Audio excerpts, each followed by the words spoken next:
Advance diploma স্টাডির পক্ষ থেকে আপনাদের সবাইকে স্বাগতম। পলিটেকনিকের ফিজিক্স 2 বইয়ের চ্যাপ্টার 1 থার্মোমিতি। তো থার্মোমিতির আজকে পার্ট 3 নিয়ে আপনাদের সঙ্গে আলোচনা করব। তো পার্ট 3তে আমরা রচনামূলক কোশ্চেনের আমাদের অনুশীলন রচনামূলক যে কোশ্চেনগুলো রয়েছে তার মধ্যে এই কোশ্চেনটি নিয়ে আজকে আলোচনা করব যে মিশ্র পদ্ধতিতে কঠিন পদার্থের আপেক্ষিক তাপ নির্ণয় পদ্ধতিটার বর্ণনা। আজকে আমরা পার্ট 3তে এই কোশ্চেনটির অতীব সহজভাবে শিখব। তো আমরা যদি বইয়ে লক্ষ্য করি তাহলে দেখব যে প্রশ্নটি বইয়ে এমনভাবে দেয়া রয়েছে, অনেক কঠিনভাবে দেয়া রয়েছে। তো আমরা এটি আজকে খুব সহজভাবে শিখব। তো আমরা যেহেতু মিশ্র পদ্ধতিতে কঠিন পদার্থের আপেক্ষিক তাপ নির্ণয় পদ্ধতি নিয়ে আলোচনা করব, সেহেতু আপেক্ষিক তাপ বিষয়টি কি সে বিষয়টি আমাদের জানতে হবে। তো আপেক্ষিক তাপ হচ্ছে কোনো একক ভরের কঠিন বস্তুর তাপমাত্রা 1 ডিগ্রি সেলসিয়াস বৃদ্ধি বা হ্রাস করতে যে পরিমাণ তাপের প্রয়োজন হয় তাকে আপেক্ষিক তাপ বলে। তো আমরা আপেক্ষিক তাপ বিষয়টি বুঝলাম।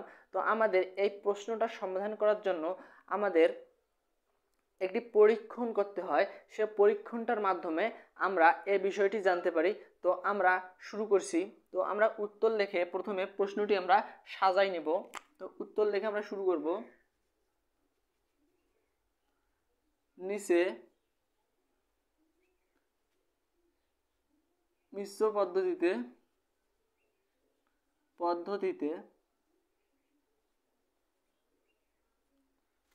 কঠিন পদার্থের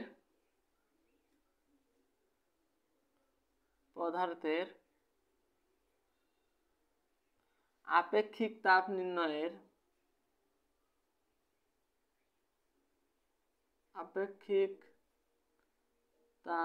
নির্ণয় পদ্ধতি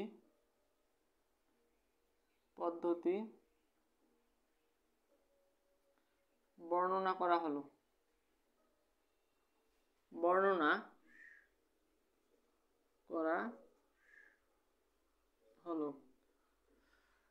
তো আমাদের এই বিষয়টি করার জন্য একটি পরীক্ষণ যেহেতু প্রয়োজন হবে, সেহেতু আমাদের এই পরীক্ষণটা করার জন্য কিছু বস্তু লাগবে, যেমন ক্যালোরিমিটার, পানি এবং একটি কঠিন বস্তু, সে কঠিন পদার্থ।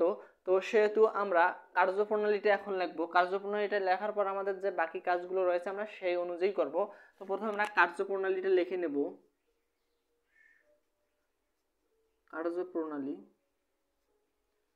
কার্যপ্রণালী লেখার পর আমরা একটু আন্ডারলাইন দিয়ে দেবো, তাহলে জিনিসটা ভালো দেখায়।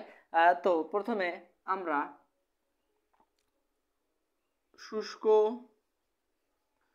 আমরা যেটা করতে পারি যে প্রথমে আমরা একটি নিড়ানি সহ ক্যালোরিমিটার নিতে পারি। প্রথমে নিড়ানি সহ একটি শুষ্ক ও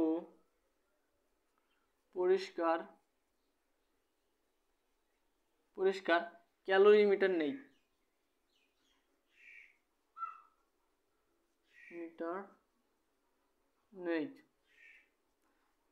ক্যালোরিমিটার আমরা নেয়ার পর আমরা ক্যালোরিমিটারের যে ভরটা রয়েছে সেই ভরটা নির্ণয় করব এবং ক্যালোরিমিটার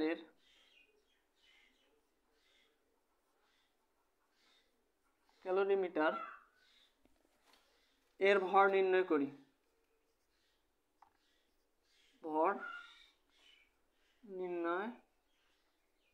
করি। তো আমাদের যখন ক্যালোরিমিটারের ভরটা নির্ণয় করা হবে, এরপর আমাদের ক্যালোরিমিটারের 1/3 পানি দ্বারা পূর্ণ করতে হবে। ক্যালোরিমিটারের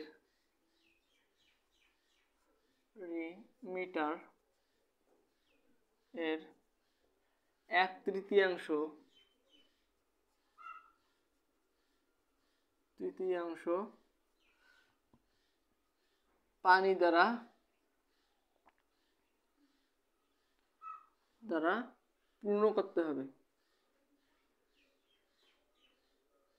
পূর্ণ করতে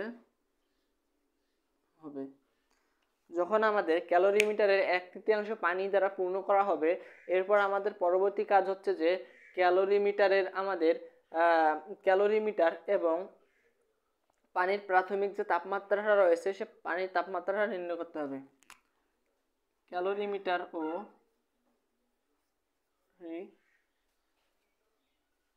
মিটার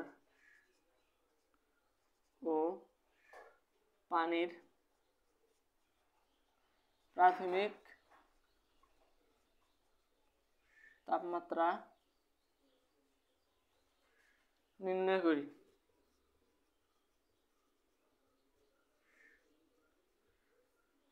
যখন আমাদের পানির এবং ক্যালোরিমিটারের তাপমাত্রাটা নির্ণয় করা হবে, এরপর পরবর্তী কাজ হচ্ছে আমাদের পানির ভর নির্ণয় করতে হবে। পানির ভর নির্ণয় করি। তো পানির ভরটা যদি অনেকেই প্রশ্ন করতে পারো যে ভাই পানির ভরটা কিভাবে নির্ণয় করব, তো আমরা প্রথমে যেহেতু ক্যালোরিমিটারের শুধু ক্যালোরিমিটারের ভরটা নির্ণয় করেছি, তো ক্যালোরিমিটারের ভর নির্ণয় করার পর আমরা পানি সহ ক্যালোরিমিটারের আবার ভর নির্ণয় করেছি। তো পানি সহ ক্যালোরিমিটারের ভর থেকে যদি আমরা শুধু ক্যালোরিমিটারের ভরটা বাদ দেই, তাহলে আমরা যে পানির ভরটা রয়েছে সে ভরটা পেয়ে যাব। তো ওটা আমরা পরবর্তীতে আবার দেখতে পারবো ভালোভাবে। এরপর আমাদের যে কাজটি হচ্ছে, আমরা যেহেতু কঠিন পদার্থের আপেক্ষিক তাপ নির্ণয় করব, সেহেতু আমাদের একটি কঠিন পদার্থ নিতে হবে। তো একটি কঠিন পদার্থ নেই। এরপর একটি কঠিন পদার্থ নেই। কঠিন পদার্থ নেই। কঠিন পদার্থ নেওয়ার পর আমাদের কঠিন পদার্থের যে ভর রয়েছে সেই ভরটা নির্ণয় করতে হবে। কঠিন পদার্থের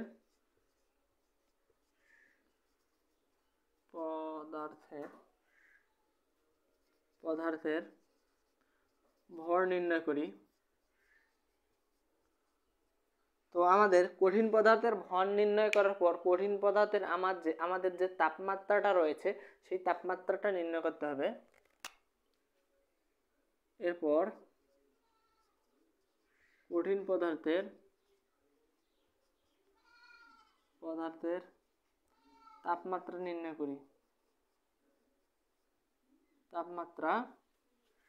নির্ণয় করি।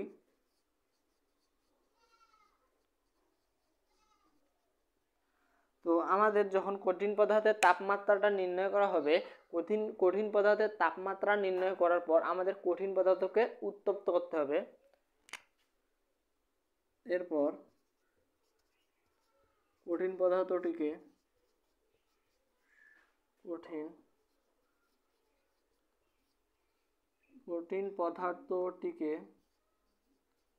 উত্তপ্ত করতে হবে।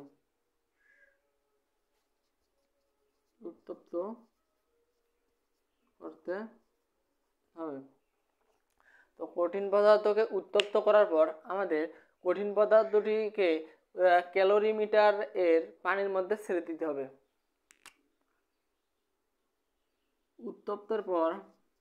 উত্তপ্ত কঠিন পদার্থটি ক্যালোরিমিটার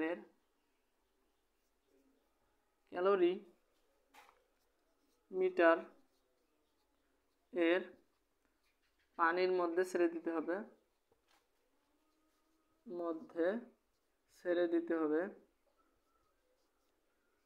ছেড়ে দিতে হবে। এবং মিশ্রণের আমাদের পানির মধ্যে ছেড়ে দেওয়ার পর নিড়ানি দিয়ে নাড়তে হবে। এরপর কঠিন পদার্থটিকে নাড়ানি দিয়ে নাড়তে হবে।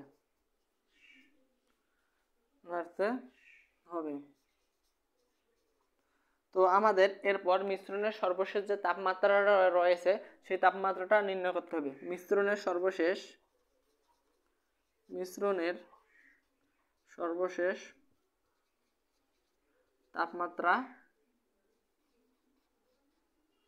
নির্ণয় করতে হবে।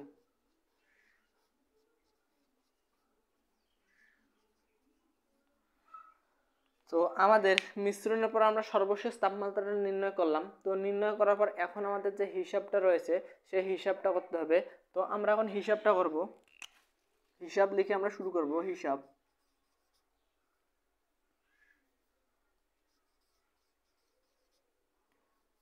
হিসাবটা এখন আমরা করব। হিসাব তো মার্কারে কালি নেই, জাস্ট মার্কারটা চেঞ্জ করে নিই। তো আমাদের হিসাবে যখন আমরা আসব, তো আমরা এখানে যেহেতু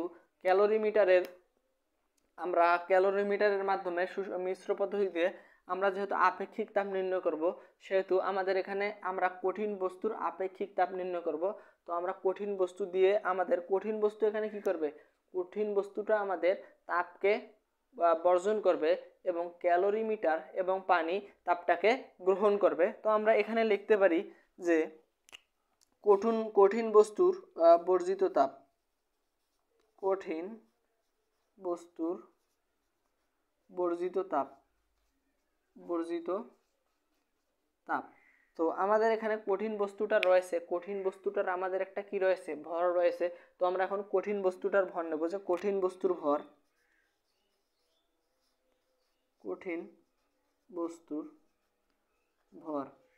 আমাদের কঠিন বস্তুটার ভরকে আমরা এম ধরে নিলাম, এম গ্রাম।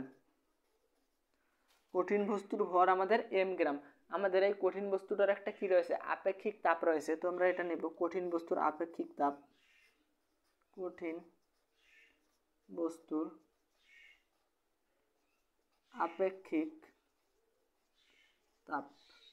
তো আমরা কঠিন বস্তুর আপেক্ষিক তাপকে কি ধরতে পারি, এস ধরতে পারি।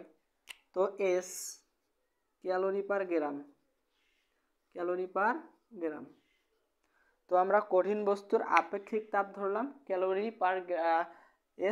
পার গ্রাম। তো কঠিন বস্তুর আমাদের কি রয়েছে, একটা তাপমাত্রা রয়েছে। তো কঠিন বস্তুর আমাদের প্রাথমিক একটা তাপমাত্রা ছিল, সেটা নেব। কঠিন বস্তুর প্রাথমিক তাপমাত্রা,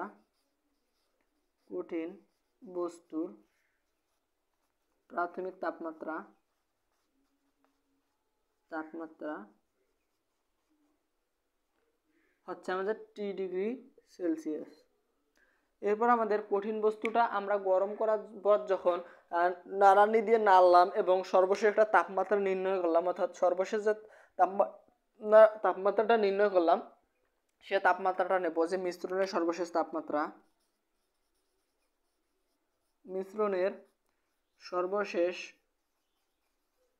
তাপমাত্রা, হচ্ছে আমাদের T2 ডিগ্রি সেলসিয়াস। তো আমাদের এখানে কঠিন বস্তু যে তাপটা বর্জন করেছে, সে তাপটা এবার পেলাম। এরপর আমাদের যে ক্যালোরিমিটার এবং পানি রয়েছে, তো ক্যালোরিমিটার এবং পানি আমাদের তাপটাকে কি করেছে, গ্রহণ করেছে। তো আমরা এখন লিখব যে ক্যালোরিমিটারের গৃহীত তাপ,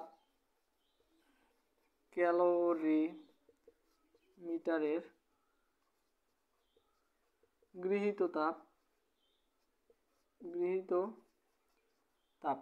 তো ক্যালোরিমিটারের আমাদের গৃহীত তাপ এখন আমরা নির্ণয় করব। তো ক্যালোরিমিটারের আমাদের একটা কি রয়েছে, ভর রয়েছে। তো আমরা প্রথমে ক্যালোরিমিটার ভরটা নেব, মিটার এর ভর। যেহেতু আমরা এখানে কঠিন বস্তুর ভর কি ধরে নিয়েছি, এম গ্রাম নিয়েছি, তো আমরা ক্যালোরিমিটারের ভরকে কি ধরতে পারি, m1 ধরতে পারি। m1 ক্যালোরি পার m1 গ্রাম হবে আমাদের এখানে, m1 গ্রাম। যেহেতু ভর, সেহেতু আমাদের এককটা কি হবে, গ্রাম। তো ক্যালোরিমিটারের এরপর আমাদের একটা কি রয়েছে, আপেক্ষিক তাপ রয়েছে। তো আমরা এখন ক্যালোরিমিটারের আপেক্ষিক তাপ নেব, ক্যালোরিমিটার এর আপেক্ষিক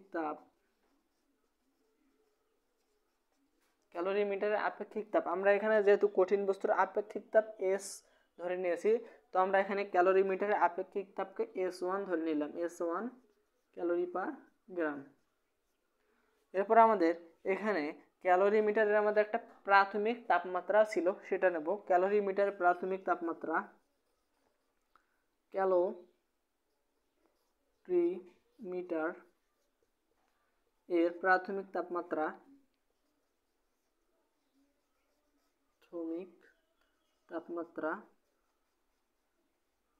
হচ্ছে আমাদের এখানে ক্যালোরিমিটার প্রাথমিক তাপমাত্রা কি আমাদের রয়েছে, T°C, T°C। এরপর আমাদের যে কাজটি বাকি রয়েছে সেটি হচ্ছে আমাদের ঠান্ডা পানি যে তাপটা গ্রহণ করেছে সেটা নিতে হবে আমাদের। তাহলে পানির গৃহীত তাপ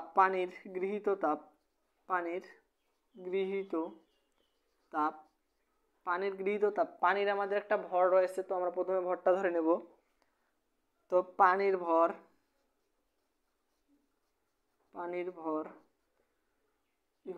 আমরা এখানে যেহেতু আমরা ক্যালোরিমিটারের ভর কি ধরে নিয়েছি m1, তো আমরা পানির ভরটাকে আমরা m2 ধরে নিলাম, m2 গ্রাম। পানির আমাদের একটা আপেক্ষিক তাপ রয়েছে, তো আমরা এখন পানির আপেক্ষিক তাপ নেব। পানির আপেক্ষিক তাপ।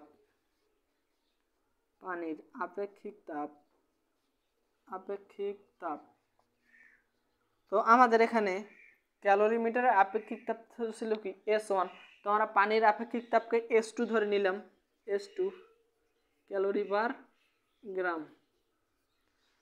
পার গ্রাম। এরপর আমাদের পানির একটা প্রাথমিক তাপমাত্রা রয়েছে, তো আমরা এখন পানির প্রাথমিক তাপমাত্রাটা নেব।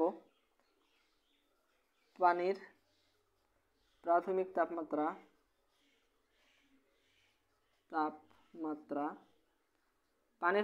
তাপমাত্রাটা আমাদের কি T°C। তো আমরা এখন এখানে আমাদের যে গৃহীত তাপ এবং বর্জিত তাপ এটা পেলাম। তো আমরা এখন যে একটা ক্যালোরিমিতির মূলনীতি অনুযায়ী জানি যে বর্জিত তাপ ইজ ইকুয়াল গৃহীত তাপ। তো আমরা এখন এখানে আমাদের যেহেতু কঠিন পদার্থ শুধু তাপ বর্জন করেছে এবং ক্যালোরিমিটার এবং পানি তাপটাকে গ্রহণ করেছে, তো আমাদের বর্জিত তাপ ইকুয়াল গৃহীত তাপ, এই বিষয়টি আমরা এখন উপরে দেখব। তো আমরা উপরেরটুকু মুছাই দিলাম, দেখার সুবিধা হয়। তো ক্যালোরিমিতির মূলনীতি অনুযায়ী আমরা জানি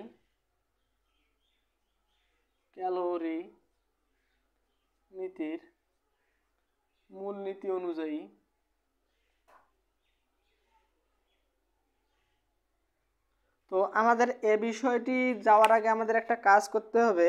সে বিষয়টি হচ্ছে যে আমরা এখানে একটু কাজ করে নেব, তাহলে আমাদের বিষয়টা সুবিধা হবে। তো বিষয়টা হচ্ছে যে আমরা এখানে মোট যে আমাদের বর্জিত তাপটা রয়েছে সে মোট বর্জিত তাপটা আগে আমাদের বের করে নিতে হবে এবং গৃহীত তাপ যে রয়েছে সেই গৃহীত তাপটাকে নিতে হবে। তো আমাদের এখানে কঠিন বস্তুর বর্জিত তাপ, তাহলে আমরা এভাবে লিখব, কঠিন বস্তুর বর্জিত তাপ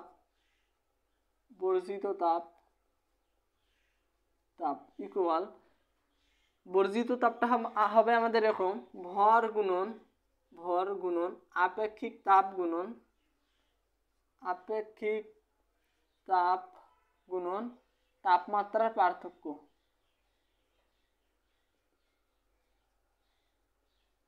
যদি আমরা এভাবে এই সূত্রটা অ্যাপ্লাই করি তাহলে আমরা দেখতে পারবো এখানে আমাদের কঠিন বস্তুর ভরটা কি রয়েছে m গ্রাম। তো ভর আমরা m গ্রাম ইন্টু আমাদের আপেক্ষিক তাপ কি রয়েছে s ক্যালোরি পার গ্রাম s ইন্টু আমাদের এখানে তাপমাত্রার পার্থক্য, অর্থাৎ আমরা এখানে মিশ্রণের সর্বশেষ তাপমাত্রা থেকে যদি প্রাথমিক তাপমাত্রা বাদ দিই তাহলে আমরা এই আমাদের তাপমাত্রার যে পার্থক্য সেটি পাবো, অর্থাৎ T2 মাইনাস T°C। তো আমরা এটা পেয়ে গেলাম, অর্থাৎ ক্যালোরিমিটার যে আমাদের বর্জন তাপটা করেছে সে তাপটা পেলাম।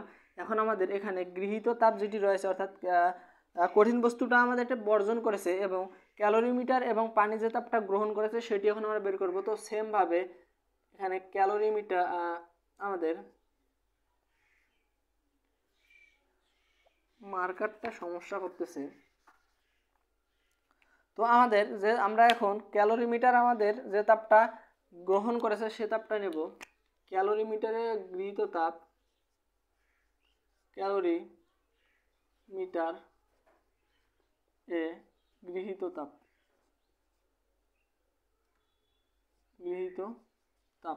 তো ক্যালোরিমিটারে আমরা যদি উপরে সূত্রটা ফেলি, ক্যালোরিমিটারের ভর আমাদের কি রয়েছে এরকম যে ভর গুণন আপেক্ষিক তাপ গুণন তাপমাত্রার পার্থক্য। তো আমাদের এখানে ভর হচ্ছে কি ক্যালোরিমিটারের ভর হচ্ছে m1 গ্রাম ইন্টু আমাদের আপেক্ষিক তাপ হচ্ছে S1 গ্রাম। এখানে আপেক্ষিক তাপ হচ্ছে S1 এবং তাপমাত্রার পার্থক্য কি রয়েছে আমাদের প্রাথমিক তাপমাত্রা থেকে আমরা মিশ্রণের সর্বশেষ তাপমাত্রা পাবো কি T1 ডিগ্রি। তো আমরা যদি T degree minus T1 degree করি তাহলে হচ্ছে অর্থাৎ T1টা আমরা পেলাম যে ক্যালোরিমিটার এবং পানি আমাদের যে মিশ্রণের সর্বশেষ তাপমাত্রা রয়েছে সেটা হচ্ছে T1 ডিগ্রি। তো আমরা এটা পেলাম। এরপর আমাদের কি রয়েছে ক্যালোরিমিটার পর ঠান্ডা পানির গৃহীত তাপ, এটা নেব। ঠান্ডা পানির গৃহীত তাপ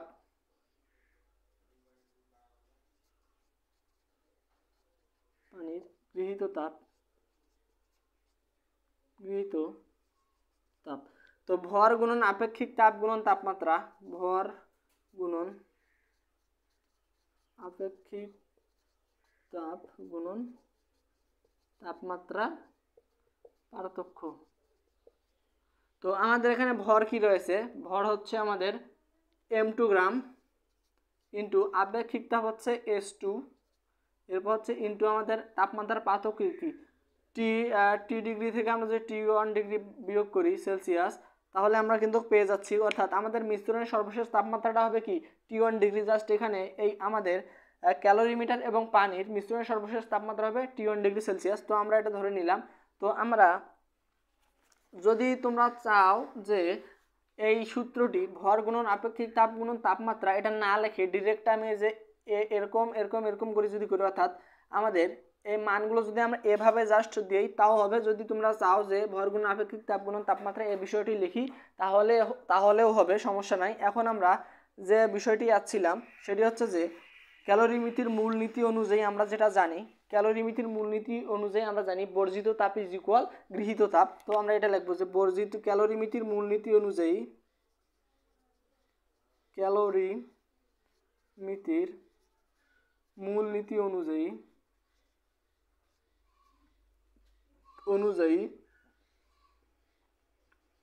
অনুযায়ী আমরা জানি যে বর্জিত তাপ ইকুয়াল গৃহীত তাপ, বর্জিত তাপ ইকুয়াল গৃহীত তাপ। তো আমাদের এখানে বর্জিত তাপটা কি পেয়েছি আমরা m ইন্টু এস, তারপর হচ্ছে আমাদের টি ডিগ্রি আর T2 মাইনাস টি। তাহলে আমরা যদি m এর সঙ্গে s কে গুণ করে দিই তাহলে হচ্ছে আমাদের কি ms, আর আমাদের এখানে তাপমাত্রার পার্থক্যটা কি রয়েছে T2 মাইনাস টি ডিগ্রি সেলসিয়াস। এরপর আমাদের ইকুয়াল গৃহীত তাপ আমাদের কয়টা রয়েছে, গৃহীত তাপ আমাদের দুইটা রয়েছে। তো এখানে ক্যালোরিমিটার এবং পানির ঠান্ডা পানি। তো তাহলে আমরা এটা নেব এখন। তো ক্যালোরিমিটারটা কি পেয়েছি আমরা m1 ইন্টু S1, অর্থাৎ m1 S1কে গুণ করলে এমন হয়। এরপর আমাদের কি রয়েছে তাপমাত্রার পার্থক্য T minus T1 degree, T minus T1। এরপর আমাদের কি রয়েছে পানির। তো যেহেতু আমরা এদিকে গৃহীত তাপটি লিখেছি, গৃহীত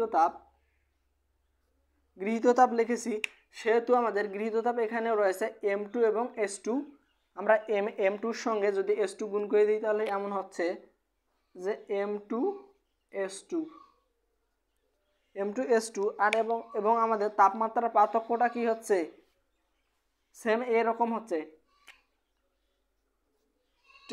T degree minus T1 degree, এমন হচ্ছে আমাদের পার্থক্যটা। তো আমরা এখন যেহেতু এখানে আপেক্ষিক তাপ নির্ণয় করব, তো আমাদের মান দরকার কার এস এর মানটা দরকার এবং আমাদের এস এর মানটা বের করতে হবে। তো আমরা যদি এখানে এসটা রাখার পর আমাদের এদিকে কি আছে আমরা ঠিক রাখলাম m1 S1, এটাকে ঠিক রাখলাম ইন্টু আমাদের এখানে টি ডিগ্রি মাইনাস T1 এখান থেকেও এবং এখান থেকেও আমাদের দুইটা থেকে আমরা একটা কমন নিতে পারি। তো আমরা একটা কমন নেই T মাইনাস T1, আর আমাদের এখানে থাকতেছে কি m2 S2, আর আমরা এখন এখানে ডিভাইডেড একটা দেব, কারণ আমাদের এখানে যে গুণ অবস্থা আছে অর্থাৎ m এবং আমাদের এই T2 মাইনাস টি ডিগ্রি এই বিষয়টা আমাদের এখানে কি অবস্থা আছে গুণ অবস্থা আছে। আমরা যদি সমান চিহ্নের এদিকে আনি তাহলে আমাদের কি হবে ভাগ হবে। তো আমাদের m T2 মাইনাস টি ডিগ্রি সেলসিয়াস। তো আমাদের এখানে সর্বশেষে আমরা এটা পাবো। তো আমরা যদি একটু কাজ করি একটু সাজাই নেওয়ার জন্য, অর্থাৎ এস ইকুয়াল আমরা যদি m1 S1 এবং m2 S2 এদিকে থাকে m1 S1 ইন্টু আমাদের M2S2 এরপর আমাদের কী রয়েছে T-T1 আর ডিভাইডেড আমরা এদিকে রাখবো T2 - T ডিগ্রি সেলসিয়াস। এটা হচ্ছে আমাদের এই মিশ্র পদ্ধতিতে আপেক্ষিক তাপ নির্ণয়। আমরা পদ্ধতির মাধ্যমে মিশ্র পদ্ধতিতে কঠিন পদার্থের আপেক্ষিক তাপ নির্ণয় করতে পারবো। তো আমরা আজকে পার্ট 3 পর্যন্তই। তো আমরা পার্ট 4-এ আমরা আপেক্ষিক তাপ যেহেতু আজকে শেষ করলাম, সেহেতু পার্ট 4-এ আমরা সুপ্ত তাপ নির্ণয়ের উদাহরণ যে রচনামূলক কোশ্চেনে আসে এমন ম্যাথগুলো রয়েছে, সে ম্যাথগুলো আমরা করব। তো আশা করি ভিডিওটি ভালো লেগেছে এবং ভিডিও সম্পর্কিত যে কোনো মতামত আমাদের কমেন্ট করে জানাতে পারেন। আসসালামু আলাইকুম প্রিয়।